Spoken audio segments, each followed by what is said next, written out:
এটি হচ্ছে বাংলাদেশের উত্তরাঞ্চলের কৃষকগড় উপজেলার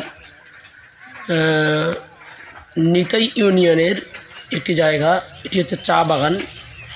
এই চা বাগানটি এত সুন্দর মনোরম পরিবেশ, যা প্রতিনিয়ত মানুষ দেখার জন্য ওখানে যায়।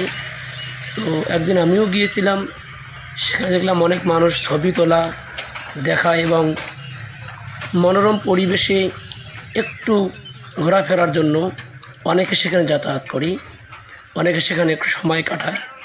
এখান থেকে বাংলাদেশের চা উৎপন্ন হয়। এই চা পাতা দিয়ে মানুষ নিজের সংসার জীবিকা নির্বাহ করেন। এই চা পাতা হচ্ছে আমাদের বাংলাদেশের একটি সম্পদ, যা মানুষ প্রতিনিয়ত দিন সকাল বিকাল দুই বেলা অবশ্যই মানুষ অনেকে চা খায়। তো এই চা পাতা থেকেই কিন্তু এই চাটি উৎপন্ন হয়, যা আমাদের বাংলাদেশের উত্তরাঞ্চলের নীলফামারী জেলার কৃষকগঞ্জ